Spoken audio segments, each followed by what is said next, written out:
అక్క పప్పుచారు చేద్దామురా. ఈరోజు మనం పప్పుచారు చేద్దాము. దానికి సంబంధించినవి అన్నీ చూసుకుంటూ చేద్దాం దా అక్క. సరే వస్తున్నారమ్య.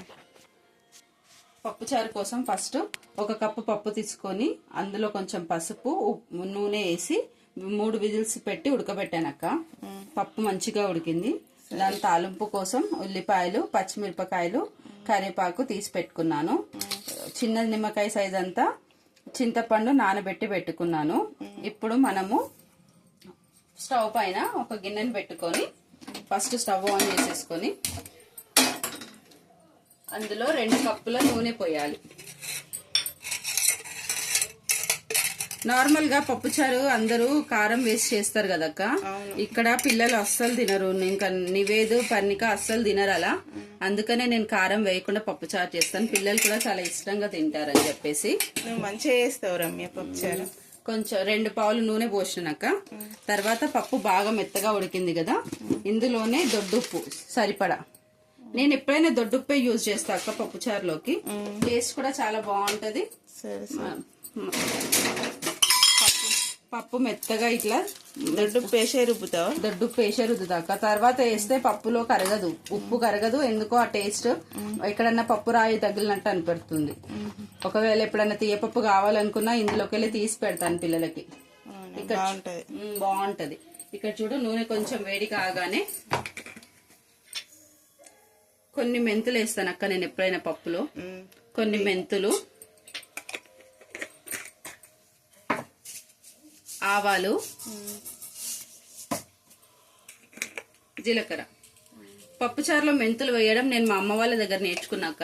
అది టేస్ట్ చాలా బాగా వస్తుంది. అజీర్తి, మామూలుగా పప్పు తింటే గ్యాస్ ఫామ్ అవుతుంది, అజీర్తి లాగా అంటారు కదా. ఈ మెంతులు వేస్తే ఆ ప్రాబ్లం ఏమీ ఉండదు.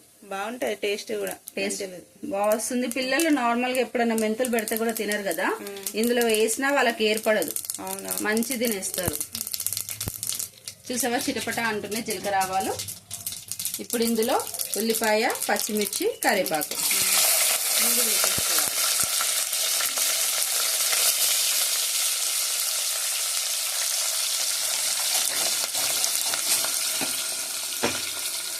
ఒకసారి కలుపుకోవాలి.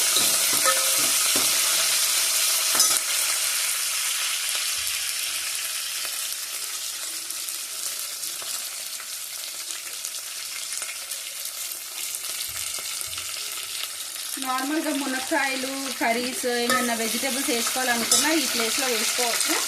కానీ నేనేం వేయట్లేదు. నివేది మొత్తం ప్లెయిన్ పప్పు చేయమని చెప్పన్నాడు, అందుకని చెప్పి ఏమీ వేయట్లేదు. నేను ఏం వేయకుండా బాగానే ఉంటుంది. ఈ పప్పుని ఇష్టపడతారు మా పిల్లలు, అయితే చాలా ఇష్టంగా తింటారు ఈ పప్పు. అందుకని ఎప్పుడు ఇలా చేయడానికి ప్రిఫర్ చేస్తాను. స్కూల్లో కట్టించిన ఈ పప్పుతోనే మంచి తినేస్తారు వాళ్ళు. మునక్కాడ వేసింది అది వేరే ఫ్లేవర్ ఉంటుంది, ఇది వేరే ఫ్లేవర్ వస్తుంది. కానీ మునక్కాయలు వెజిటేబుల్స్ ఏమైనా వేస్తే మనం కారం వేయాల్సి వస్తుంది కదా అందులో. సో ఆ కారం వేస్తే పిల్లలు ఇష్టపడరు. ఉల్లిగడ్డ కొంచెం వేగాక ఇదిగోండి టమాటా వేస్తున్నాను.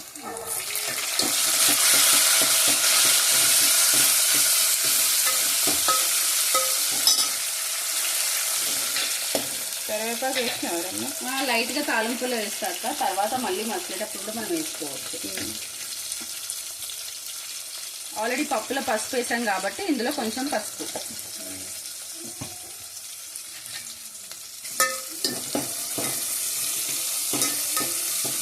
కొంచెం టమాటా వేగాలి.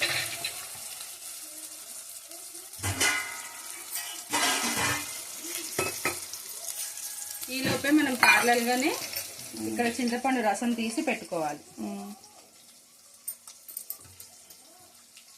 టమాటా వేసినా కాబట్టి కొంచెం నిమ్మకాయ సరిపోతుంది. చింతపండు ఎక్కువ వస్తే కూడా ఆ పులుపు చాలా ఎక్కువ అనిపించేస్తుంది. మనం ఇందులో కారం వేయం కాబట్టి చింతపండు తక్కువే పడుతుంది. అవునవును. స్కూల్ టైం వరకు కూడా ఇందులో పప్పు చాలా టేస్ట్ బాగుంటుంది. చల్లగా అయినా కూడా పిల్లలు చాలా ఇష్టంగా తింటారు. ఎందుకు పిల్లలేంటి పెద్దవాళ్ళు కూడా.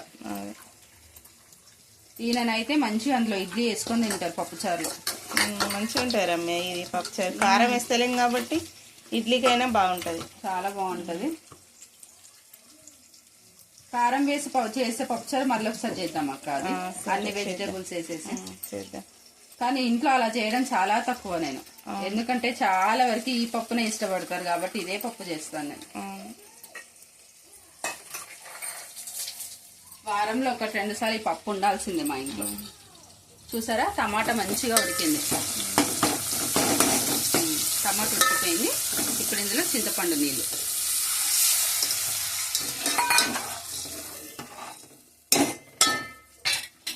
సరిపోతాయి అవి నీళ్ళు, ఇంకా కొంచెం సరిపోతాయి. పప్పు వేసాక మనకి ఎన్ని కావాలో చూసి వేసుకుంటే సరిపోతుంది.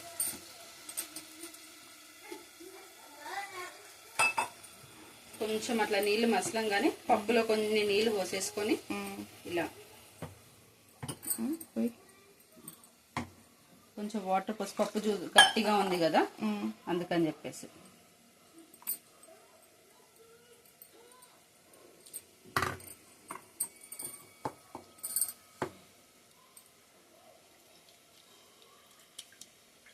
నీవే లంచ్ బాక్స్ కానీ పొద్దునే చేస్తున్నాను వంట.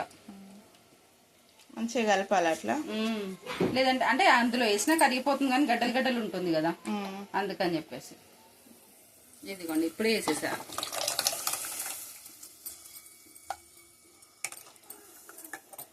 అది సూపు కొంచెం ఇట్లా మరగంగానే ఇది వేసేసినావా? అంతే, చింతపండు కొంచెం మసలాగానే వేసేసేయాలి.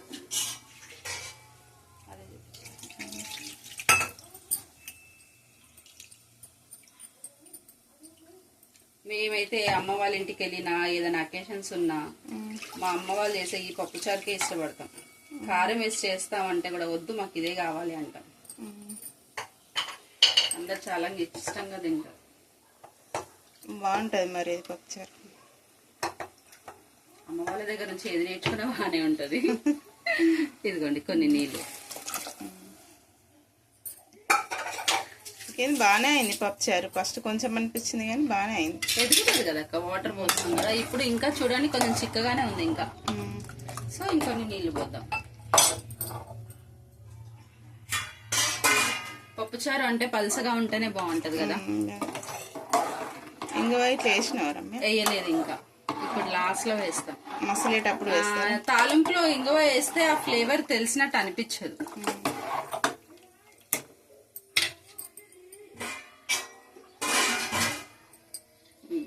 చూడండి ఈ కన్సిస్టెన్సీ ఉంటే మంచిగా బాగుంటుంది పప్పుచారు. ఇప్పుడు ఇది మొత్తం హై ఫ్లేమ్ లో పెట్టాలి. ఇప్పుడు ఇదే టైంలో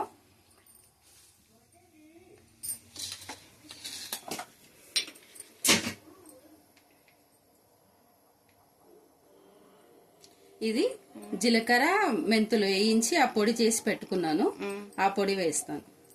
నేను ఎప్పుడు సాంబార్ పొడి వేయను. సాంబార్ పొడి వేస్తే ఎందుకో అది ఆర్టిఫిషియల్ వేసినట్టు అనిపిస్తుంది. ఇదే బెస్ట్ రమ్య, ఇదే బాగుంటుందని చెప్పేసి అంటారు. మన అమ్మమ్మలు వాళ్ళు వీళ్ళు వేసింది ఇదే కదా మంచిగా. ఇప్పుడు ఇంగువ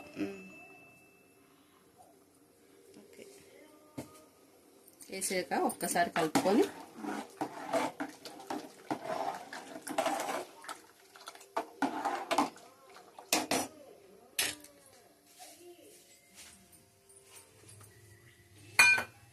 చాలా తొందరగా కూడా అయిపోతుంది పప్పుచారు. టేస్ట్ కూడా చాలా బాగుంటుంది. స్కూల్కి వెళ్ళే టైంలో లేదంటే ఈయనకు ఆఫీస్కి వెళ్ళే టైంలో ఇంకెప్పుడైనా పప్పుచారు కొంచెం తొందరగా అయిపోతుంది, టేస్ట్ బాగుంటుందని చెప్పి అందరు ఎక్కువ ఇదే ఇష్టపడతారు. ఇదిగోండి ఇందాక కొంచెం కరివేపాకు వేసాను కదా, మళ్ళీ కొంచెం వేస్తున్నాక.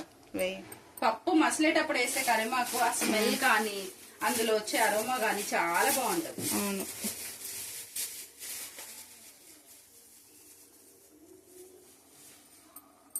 ఈ పప్పు చేస్తుంటేనే అసలు నార్మల్ గా చూస్తున్నా స్మెల్ బాగా వస్తుంది కదా. అవును, మా ఇంట్లో ఇట్లా వాసన వస్తుంటే అర్థం అయిపోతుంది వాళ్ళకి, ఆ పప్పు చారు చేస్తుంది ఈ రోజు మా మమ్మీ అని. నీ పప్పు చారు అంటే మా రాహుల్ కూడా చాలా ఇష్టం రమ్య. రాహుల్ కూడా బాగా తింటాడు కదా, ఇష్టపడతాడు. పక్కన చికెన్లు మటన్ ఉన్నా ఆంటీ పప్పు చారు ఇవ్వండి, పప్పు చారు కావాలంటాడు.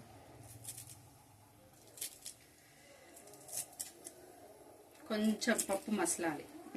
ఒక్కసారి మసిలితే అప్పుడు మంట చిన్న పెట్టేసి మళ్ళీ లో ఫ్లేమ్ లో ఒక 2 minutes ఉంచి తీసేస్తే పప్పు చారు రెడీ. ఇదిగోండి కొంచెం కొత్తిమీర లాస్ట్ లో.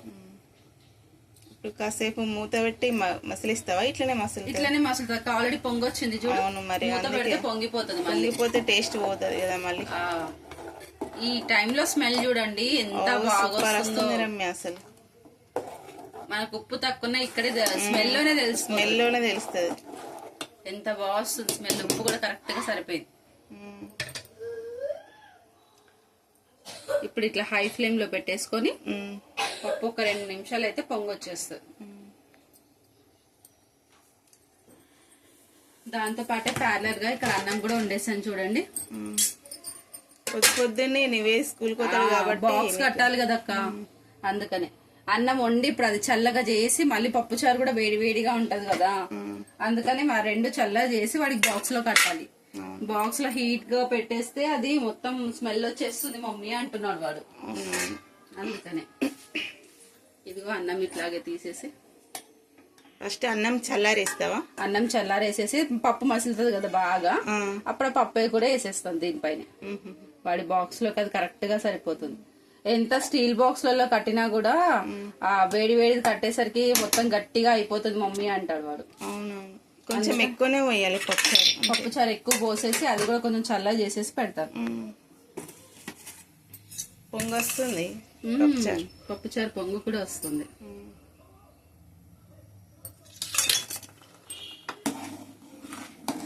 పది నిమిషాలు అంతే, గట్టిగా చేస్తే 10 నిమిషాలలో అయిపోతుంది పప్పుచారు.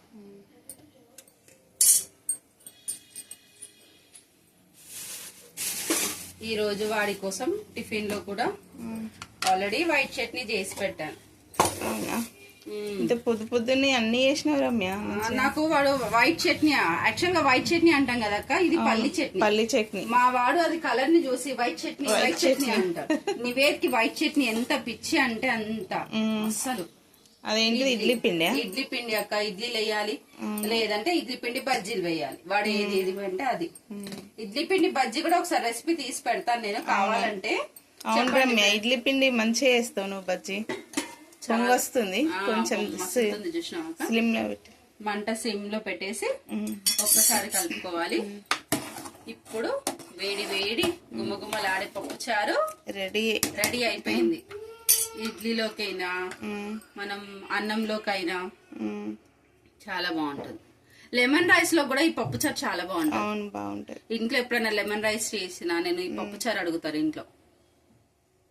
అయిపోయింది ఇంకా. ఓకే ఫ్రెండ్స్, మీకు కూడా నచ్చితే పప్పుచారు ట్రై చేసి నాకు ఒకసారి వీడియో కామెంట్ పెట్టండి. ఓకేనా? Thank you.